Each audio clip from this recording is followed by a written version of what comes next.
उपचुनावों की तारीखों के ऐलान से पहले बहराइच के अंदर दंगों की पटकथा पहले ही लिखी जा चुकी थी। इस वक्त ये सवाल उत्तर प्रदेश की सियासत के इर्द गिर्द घूम रहा है। जब से दुर्गा पूजा विसर्जन के दौरान एक 22 साल के युवक जिसका नाम गोपाल मिश्रा था, उसे मौत के घाट उतार दिया जाता है और इस युवक की मौत के बाद पूरा बहराइच जो है वो दंगों की आग में धधक उठता है। और ये दंगों की आग कहीं ना कहीं ये सवाल पैदा करती है कि क्या उपचुनावों से पहले उत्तर प्रदेश के अंदर सिर्फ और सिर्फ अपने सियासी मुनाफे के लिए बहराइच को जानबूझकर दंगों की आग में धकेला गया था।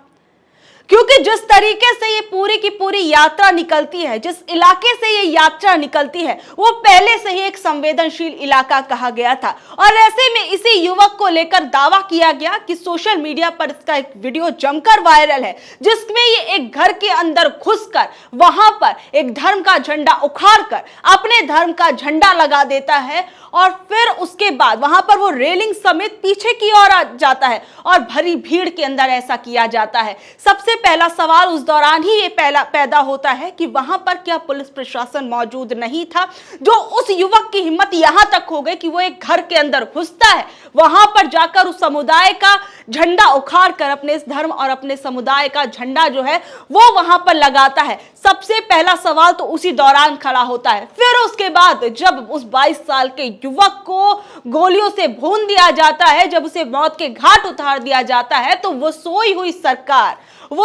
सरकार जिसे पहले ही जाग जाना चाहिए था, वो उस दौरान उठती है। और जब उस युवक की लाश को लेकर घर वाले, गांव वाले गुस्सा नजर आते हैं, तो 5 किलोमीटर तक लंबी यात्रा निकाली जाती है अपना गुस्सा व्यक्त करने के लिए। और उस यात्रा में चलने वाले लोगों के हाथ में होते हैं लाठी डंडे, जबकि वहां पर पुलिस प्रशासन जो था वो मौजूद था। और उससे पहले सबसे बड़ी चीज, जो ये पुलिस प्रशासन जो है तब कहां सोया हुआ था, ये सरकार तब कहां सोई हुई थी, जब पहले ही ये अंदेशा जताया गया था कि जो ये यात्रा जिस जगह से निकल रही है वो वहां पर सुरक्षित नहीं है, वहां कुछ भी हो सकता है। और जरा सी पुलिस की लापरवाही, जरा सी पुलिस प्रशासन की लापरवाही उस इलाके को दंगे में धकेल सकती है। और बाकायदा वहां पर वो धार्मिक यात्रा निकल रही थी, वहां पर योगी मोदी के गाने बजाए जा रहे थे। ये सबसे बड़ी एक सोचने वाली बात है कि वो धार्मिक यात्रा देखते ही देखते राजनीतिक यात्रा में बदल जाती है। और अब हम देखते हैं कि जब पूरा बहराइच जल रहा है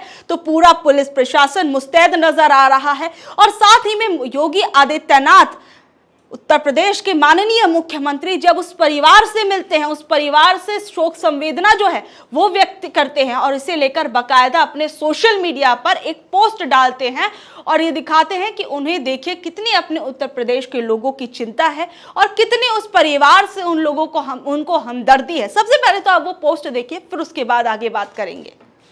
योगी आदित्यनाथ लिखते हैं, जनपद बहराइच की दुर्भाग्यपूर्ण घटना में काल कवलित हुए युवक के शोक संतप्त परिजनों से आज लखनऊ में भेंट की। दुख की इस घड़ी में उत्तर प्रदेश सरकार पूरी संवेदनशीलता और प्रतिबद्धता से पीड़ित परिवारों के साथ खड़ी है। आश्वस्त रहे, पीड़ित परिवारों को न्याय दिलाना यूपी गवर्नमेंट को शीर्ष प्राथमिकता है और इस घोर, निंदनीय और अक्षम्य घटना के दोषियों को किसी भी कीमत पर बख्शा नहीं जाएगा। सबसे बड़ी चीज इस पोस्ट के अंदर आप वो 2 शब्द देखिए, वो 2 महत्वपूर्ण शब्द, वो शब्द हैं संवेदनशीलता और प्रतिबद्धता। मैं योगी जी से पूछना चाहती हूं कि ये संवेदनशीलता अपनी यहाँ के लोगों के लिए आपकी तब क्यों नहीं उभर कर सामने आई जब ये यात्रा निकल रही थी? लोगों की सुरक्षा आपको तब याद क्यों नहीं आई जब ये यात्रा उस इलाके से निकल रही थी? और प्रतिबद्धता की आप बात करते हैं तो ये प्रतिबद्धता तो आपकी तभी दिख जानी चाहिए थी, और आपके सरकार की और आपके पुलिस प्रशासन की, जब ये यात्रा उस इलाके से, उस संवेदनशील इलाके से निकाली जा रही थी। और सबसे बड़ी चीज तो ये है कि क्या अब जिस तरीके से हम देखते हैं कि वो शोभा यात्रा, माफ कीजिएगा, वो शव यात्रा जो है वो जब निकाली जाती है तो उस दौरान लगभग 5 किलोमीटर तक वो लंबी यात्रा निकाली जाती है। सोचिए, ऐसे उत्तर प्रदेश की पुलिस जो कि रातों रात किसी की भी लाश जलवा सकती है, वो कभी भी एनकाउंटर करवा सकती है, तो वो 5 किलोमीटर लंबी यात्रा पुलिस ने निकलने कैसे दी? सबसे बड़ा सवाल तो यहाँ पर ये उठता है, क्या यहाँ पर सरकार ने अपना कोई राजनीतिक मुनाफा देखा था? क्या ये मालूम था अच्छी तरीके से उन लोगों को जो ये चाहते थे कि ये जानबूझकर चाहते थे कि उत्तर प्रदेश के अंदर ऐसी कोई भी घटना जो दो समुदायों को आपस में बांटने का काम करेगी वो कहीं ना कहीं हमारे राजनीतिक मुनाफे में बदल जाएगी, और जानबूझकर ऐसा कराया गया। अब इस बीच में देखिए सोशल मीडिया पर भी कुछ प्रतिक्रियाएं सामने आ रही हैं, जरा वो देखिए। विनोद कापड़ी लिखते हैं, मृत्यु के बाद नहीं, मृत्यु से पहले मिलो राज्य के युवाओं से, युवाओं के माता पिता से, उन्हें समझाओ सनातन धर्म का सम्मान रखो। सनातन धर्म मां के विसर्जन के दौरान दूसरे धार्मिक स्थलों के आगे मां की गालियां नहीं देता। सच्चा हिंदू हिंसक ज़ॉम्बी नहीं होता। सच्चा हिंदू जबरन किसी के घर में नहीं घुसता। हर धर्म का सम्मान करो, संविधान कानून का सम्मान करो। मुख्यमंत्री के तौर पर योगी आदित्यनाथ जो आपने शपथ ली है उसका पालन करते हुए इतना भर भी कर दोगे तो राज्य में शांति और सौहार्द बना रहेगा। इस बीच में कई जो पोस्ट हैं वो समाजवादी पार्टी की तरफ से भी किए गए हैं, समाजवादी पार्टी के मीडिया सेल की तरफ से भी किए गए हैं, जरा एक बार वो भी देखिए। समाजवादी पार्टी मीडिया सेल ने एक वीडियो को सोशल मीडिया पर अपने पोस्ट करते हुए लिखा है कि ये बैरिकेडिंग जो JPNIC में अखिलेश जी को रोकने के लिए सरकार ने लगाई थी और आज तक लगी हुई हैं, देखिए अगर यही बैरिकेडिंग बहराइच में जुलूस के पहले लगाई होती और सुरक्षा चाक चौबंद होती तो लड़का गोपाल मिश्रा घर फांद कर झंडा बदलने लगा वो नहीं कर पाता और उसकी जान बच जाती। ये जो जान गोपाल जी की गई है इसका जिम्मेदार BJP योगी सरकार और इनका प्रशासन है, जिसने दंगा भड़काने दिया और घर जले, दुकान शोरूम जले और जाने गई एवं लोग घायल हुए और इलाके का माहौल बिगड़ा। योगी जी जो इस बात पर पुलिस फोर्स का इस्तेमाल गरीबों, कमजोरों, विपक्षी दलों, सामाजिक कार्यकर्ताओं पर करते हैं, वो पुलिस व्यवस्था संभालने के लिए समय कहां गायब हो जाती है, जवाब दे। और इस बीच में ना अगर आप जिस परिवार का वो युवक मारा गया है उस परिवार के अंदर उस माँ का दर्द सुनेंगे तो शायद आप भी ये सोचेंगे कि धर्म के नाम पर बांटने वाले लोग तो बांट कर चले जाते हैं, लेकिन नुकसान आपके और हमारे जैसे परिवारों का होता है और हमारे परिवारों के अपने लोग चले जाते हैं जिसका दुख परिवार को जिंदगी भर रहता है। राजनीति करने वाले तो राजनीति करके चले जाते हैं, आपके घर आते हैं, हाथ जोड़ते हैं, शोक संवेदना व्यक्त करते हैं, लेकिन उस परिवार पर जो गुजरी है वो कोई और नहीं जान सकता।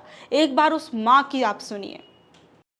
यहाँ भंडारा बना होता है तो कपड़ा पहले चले गए, झंडा हलावता है तो कहीं चले गए, दूसरा बरबरे भैया बहुत मारिन पूरी गोली, या मारिने या मारिने या मारिने तिर मारिन, या मारिन कानन मारिन तिर मारिन बाका तिर मारिन, सारे गोली सारे दे भैया के बरे मारिने, हमारा घर बर्बाद कर डाले। तो अभी आपने उस माँ का दर्द सुना, उस 4 बच्चे जिसके थे जिनकी एक एक करके मौत हो गई और आज फिर एक बार उसके बेटे की मौत हो गई, तो उस माँ के दिल पर क्या गुजर रही होगी।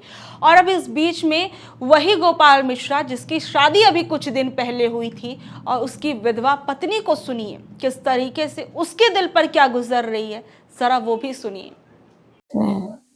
बहराइच में गए इमरजेंसी में तो वहां पे देखा तो एकदम खून से सने हुए थे। कम से कम 1-2 गोली होती तो ठीक रहता, कम से कम 10-15 गोलियां थी उनके अंदर।